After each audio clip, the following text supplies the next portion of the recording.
Okay, for this waxing exercise, we're going to be utilizing a prepared or pre-prepared melamine tooth as a die. This is the only time that you will be waxing on this type of a thing in this course. When you actually do the bridge, you will be using a silver-plated die. We'll start out here by lubricating the tooth with a wax lubricant. The excess should be taken off slightly by rubbing it on your fingers or passing it under a gentle stream of air. The next step is to warm this die or tooth slightly. And the way you want to warm this is just pass it through the flame a couple times. You see that? Do not get it too hot. If you get it too hot, wax will tend to seal. To test the heat, you want to just press it right into the palm of your hand. It should feel gently, just gently warmed. Initial wax layer will be placed with a soft green wax. One we're going to use is this 28 gauge green wax. You may have this available in a tin and it will be labeled special green. The initial layer will be placed by using a number 7 wax spatula, and we want a very, very thin layer of wax. We don't want to get the wax too hot or have the die too hot, or this wax will seal directly to the die and you won't be able to get it off when you want to withdraw the pattern.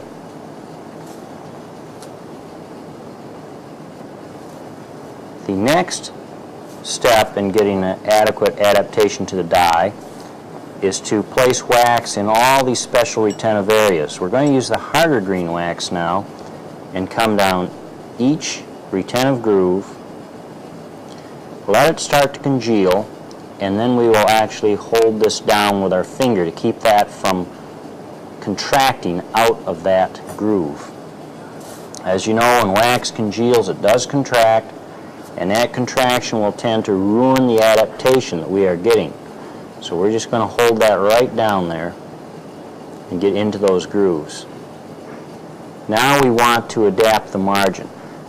At this point, we'll be able to see the margin better than at any other time in our waxing.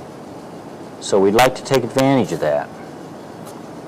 So what I will do is I will start by putting a bead of wax right down on the margin, about 4 or 5 millimeters in length. That starts to congeal, and then I will hold it down. If you get out beyond the margin at this point in time, you can carve the wax back to its proper position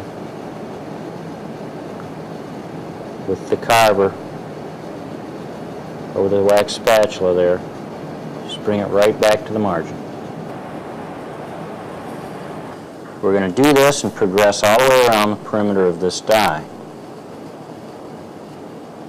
You notice how I'm overlapping these areas to make sure that we're not getting any wax added areas where the first increment of the adaptation stopped. I'll go right back in there and readapt that and just continue working around this die. Okay, now at this point you have your initial adaptation to your die done. Now for the waxing exercise, we're going to have you do a few of these adaptations just so you get this well in hand and know how to do it. So at this point, let's just build up a layer of wax here so that we can pull this off and verify what this adaptation looks like. When you pull your pattern off, you want to put your fingers and thumbs together like this, a gentle pull, and there we have the wax up off the die, and you can see that the die has no wax sticking to it, and the inside of the pattern accurately reflects the die surface.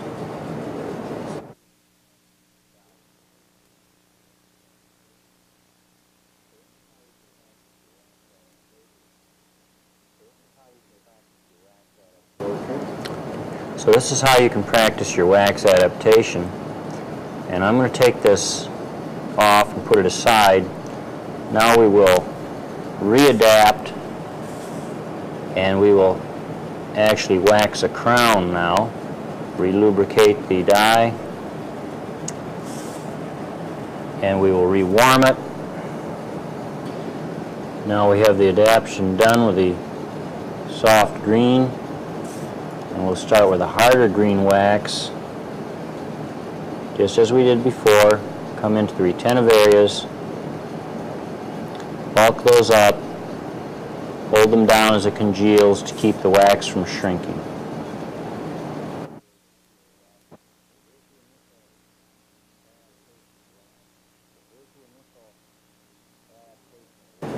Okay, here's the initial adaptation of wax. And now we want to go ahead and put our cusp cones on. We're going to start with the buckle cusp cones, the supporting cusp cones in the mesial buckle area. And you can see the cusp ridge would have been right along here where this excessive, or where the accessory reduction has been done to accommodate for the rollover of the buccal cusp. Now we want to put a cusp cones up here about 1.5 millimeters high. That's about all that was taken off this tooth when it was prepared. So we would put this cusp cone in place, and if we had this in an articulated model, we would go through the excursions, make sure that we had a stop on the tip of that cusp cone. We're doing this just freehand, so we're just going to do it for ideal anatomy. Here's the middle buccal cusp. We're going to put first molar anatomy on this, even though it is a second molar. The idea is that if you can wax a first molar, you can certainly wax a second molar. And it'll give you a little bit more practice at a more detailed wax up. You can see the distal cusp is being placed now, and the distal cusp comes onto the distal surface. You can see we have the two buccal cusps lined up along the buccal, and the distal comes right around the distal aspect of the tooth, right here. Now we're going to put on the two lingual cusps.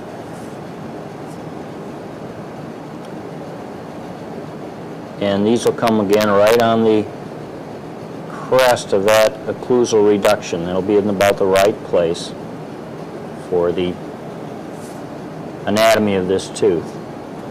Okay, now when we look across the tooth from the mesial aspect, we should see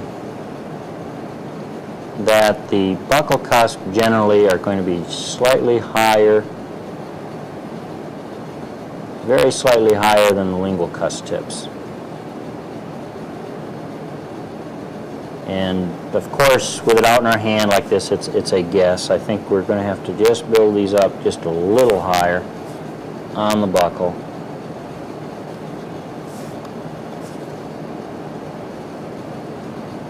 To get them the right height, so we have the right shape to this tooth. The distal cusp, as you can see, is kind of small, so it's located properly, but it is not high enough, so we're going to build it up a little higher at this point. Now we have the cusp cones located, and you would have located these on the articulator and placed them such that you had stops on the cusp tips and that they did not collide, did not interfere with occlusion. And you would not go any further until you were satisfied with that.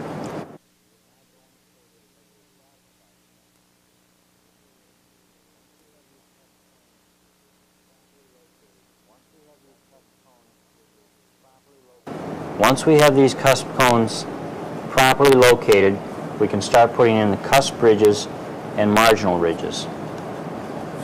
And we'll start that right now within the mesial buccal area, and we're going to start putting on this cusp bridge. And remember that a cusp bridge turns into a marginal ridge at a point angle. A cusp bridge does not become a marginal ridge until it reaches the point angle. In this case, the mesial buccal proximal point angle, and we're going to come down and form that in this area, and you can see now that the cusp bridge has come down to this point and formed a point angle. Here you can see the cusp bridge coming from the cusp tip down to form a point angle. As we look down on the tooth, you can see that the cusp bridge is coming mesially. It is not directed lingually, forming the marginal ridge. Not until we form that point angle do we turn to the lingual and come out with a marginal ridge now, and that will go to the lingual proximal point angle, form that point angle, and start ascending the cusp bridge to the mesiolingual cusp tip. Here we're going to start forming the point angle and going up to the mesiolingual cusp tip.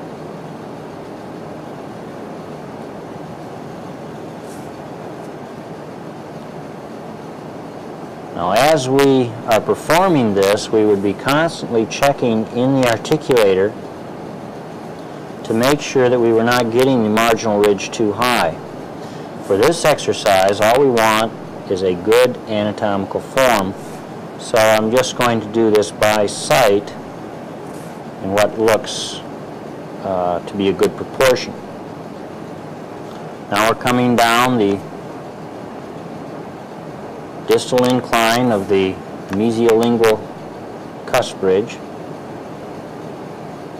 and that would end at the developmental groove there, and now we will start the mesial cusp bridge of the distal lingual cusp, and it will come down into what will eventually be a developmental groove.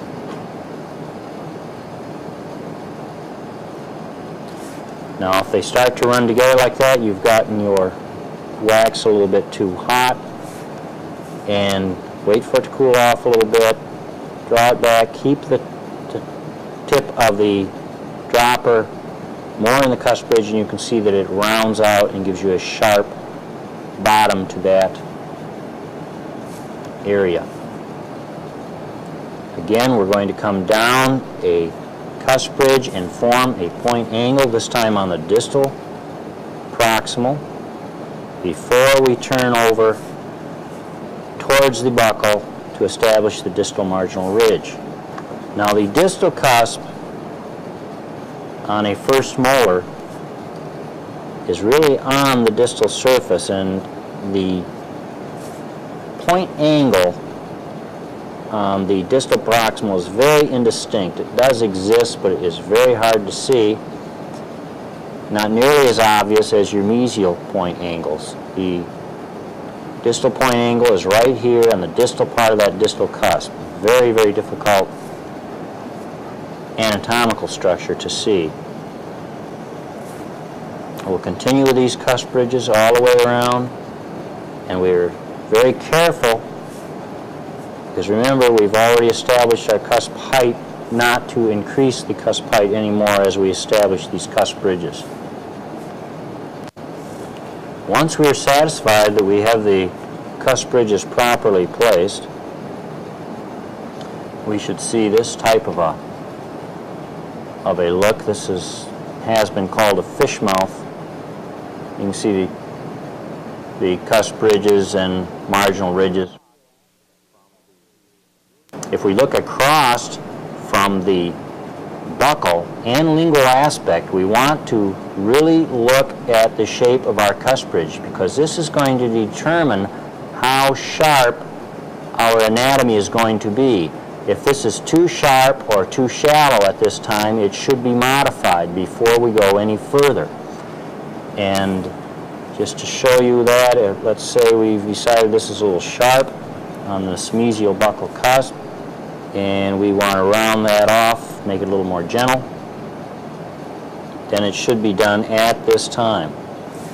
Do not forget this. This is very important. Don't get in the habit of looking at a wax up from all angles as you do it, because it is very easy to have a wax up that looks great from the occlusal, and when you look at it from the buccal or lingual, you will see that either your cusp angulation is grossly exaggerated or underdeveloped.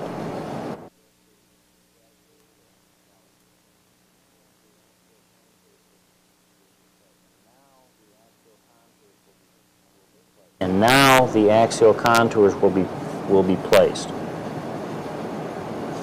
And this is done cusp by cusp. We're going to flow in the mesial proximal, or the mesial buccal cusp first. We can pick up quite a lot of wax on the dropper and just form this axial surface. Now the height of contour on the proximal surface does not run from the point angle down to the mesia of the root. It runs from the point angle back to the midpoint of the root, back this way. So we're going to develop that as we develop this buccal surface. As after you're satisfied with the contour that you've gotten, let it solidify and just gently take your finger and rub that down.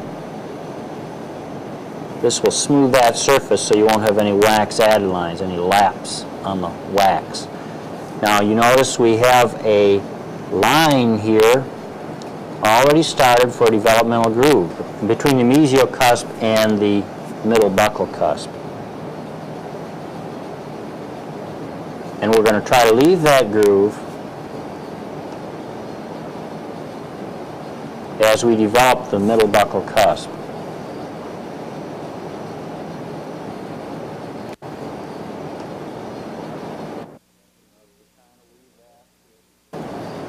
You notice we're trying to leave that area as a groove, come right up to it and seal it. We don't want any pits or voids in there. They could be very deep and very difficult to handle in the finishing process once the casting is made.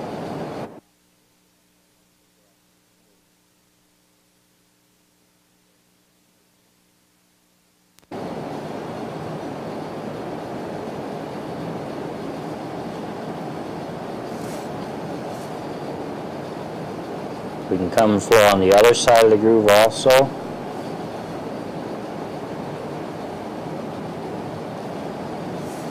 And there you can see it's starting to develop quite well. We can let that congeal just a little bit, and again wipe that down with our finger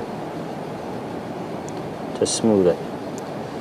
Now we're going to go ahead and put the distal cusp in.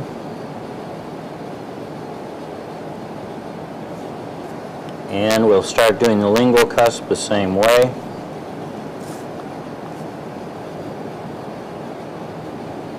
Build up the distal lingual here. We're going to start developing a lingual developmental groove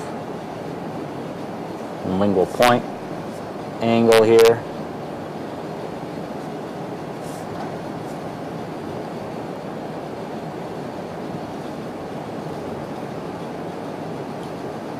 And the mesiolingual cusp.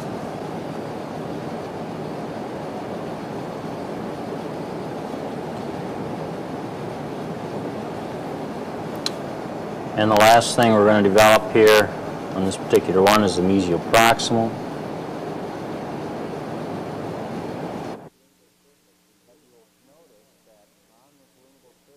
But you will notice that on this lingual surface we do have quite a bulk.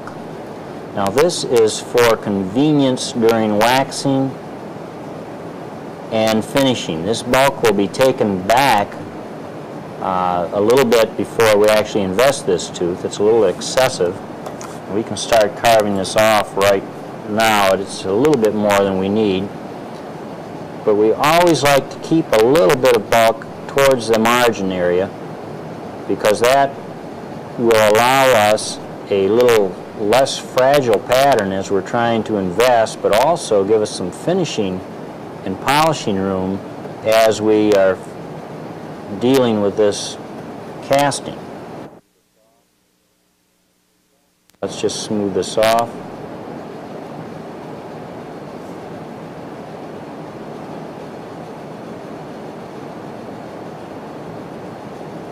And what we want to do is we want to come up with a proximal surface and all axial surfaces that we are going to be happy with right now. We haven't spent any time on the occlusal anatomy. We have spent time locating where cusps are going to be for function, but we haven't done anything with the occlusal anatomy.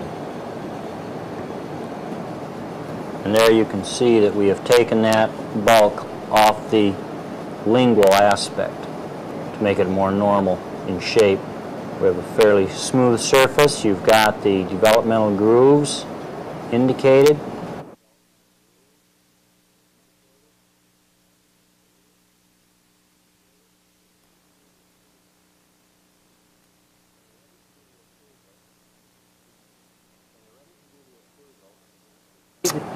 When you're ready to do the occlusal, if you turn the pattern up and look here, we have a very, very thin layer of wax over the occlusal surface.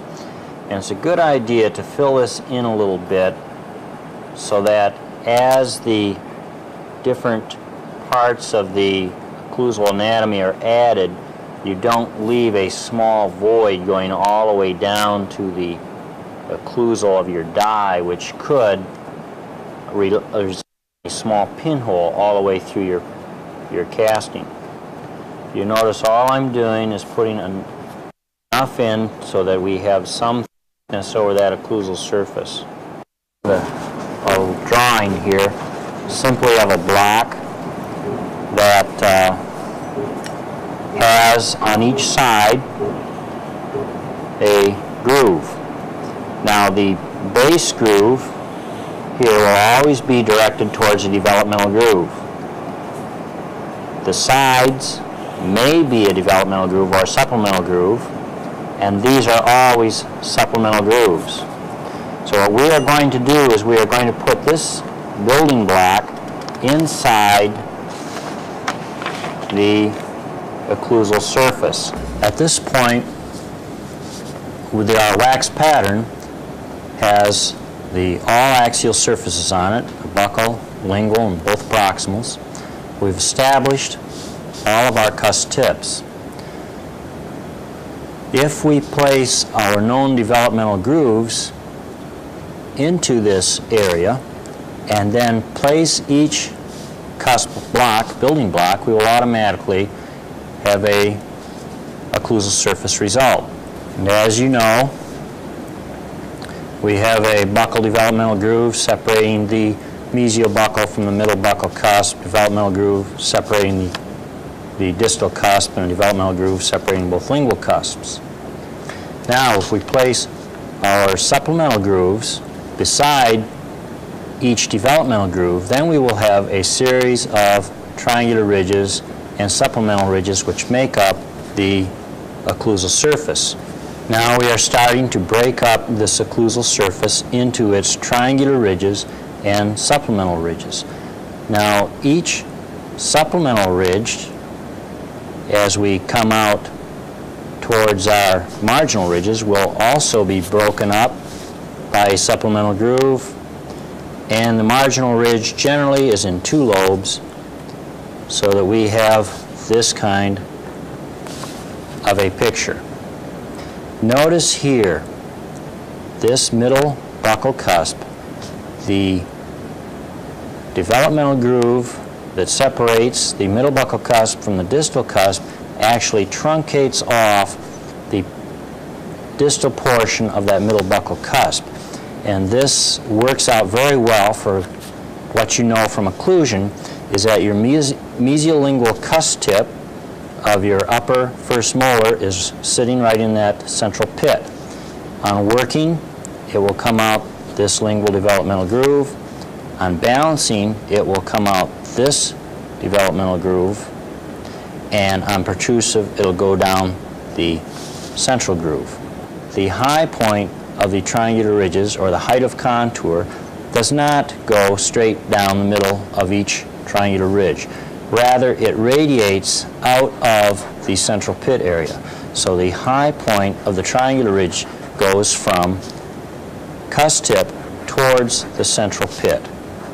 And I'm shading in the high point of these triangular ridges. And this is the plan that we will have to develop our occlusal surface. And what we're going to do is pick up a portion of wax and start in our central groove area and start putting a triangular ridge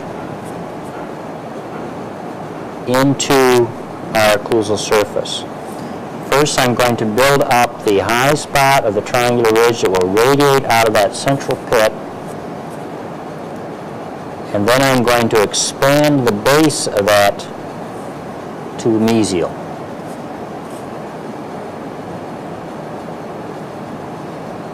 Now, if you lose control of the heat of your wax, it will tend to flow onto the occlusal surface and just form a blob. If that happens, carve it back now. Do not lose sight of the plan of this occlusal surface, or it'll be very difficult to bring back. Now you can see here that we are going to have a fullness in our triangular ridge up towards the cusp tip and in the base here.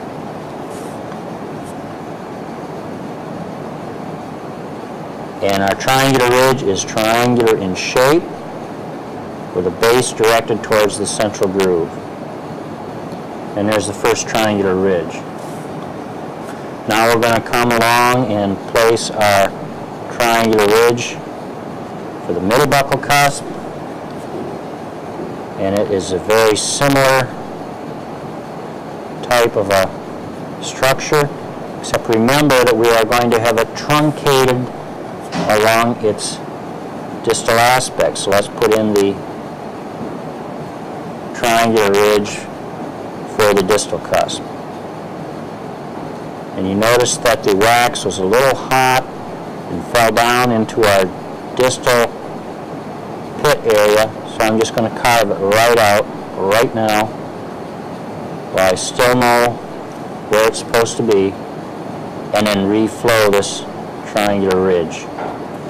We are not allowing the wax to coalesce together, because what we want to do is have grooves between these triangular ridges, and we don't want to have to carve them in, so we're just leaving a void there to form the groove. So there are your three triangular ridges on the buckle, and we'll turn it over and just do it on the lingual. Now, if this were mounted in a articulator, you of course would be moving the articulator and making sure that you are getting the occlusal function that you want as you develop this occlusal anatomy.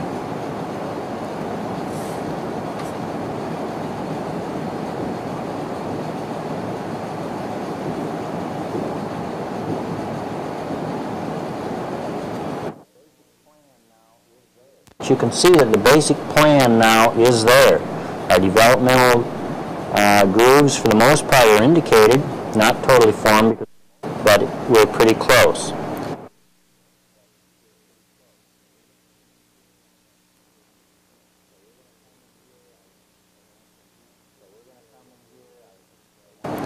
So we're going to come in here.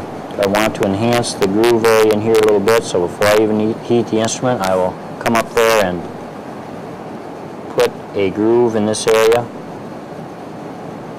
And now I want to flow on each side of that, developing supplemental ridges and the groove as I go.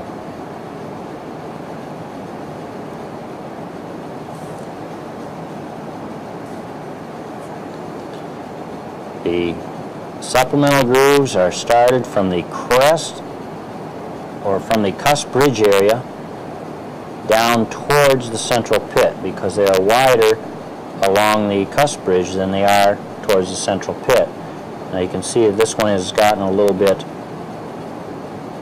over onto the triangular ridge, so I can simply carve that back without losing sight of my anatomical form. And now it's very simple to reflow that to smooth it up. Notice that I always use a finger rest for this small instrument so that I can maintain good control, and the amount of heat you carry on the instrument is extremely important. If you're losing control of the wax and the wax just wants to flow all over the occlusal surface, then you're heating your instrument too hot. Be sure that you do not heat just the very tip of the instrument. You have to heat back from the tip a good centimeter or so, so you'll place a little bit of heat into that whole instrument. If you have trouble with the groove developing, as I've stated, carve it in with as the tip cools off, and then go back with a warm tip and flow each side of the groove.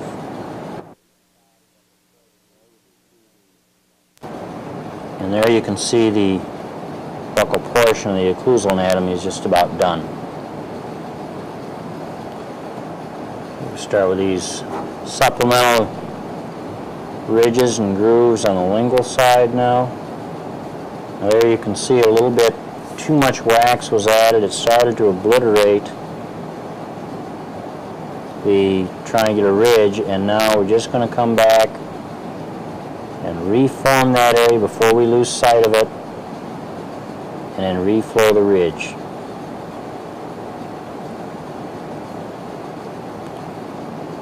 And this is not difficult, it just takes a little practice and some patience. Now the marginal ridge is generally broken up into two lobes. Here you can see the supplemental ridge on each side of the triangular ridge. So now we're developing the mesial triangular fossa. Break that up into two lobes. Now we'll just have to flow all that in. Do the marginal ridge in one increment here, and then we will break that up into two lobes.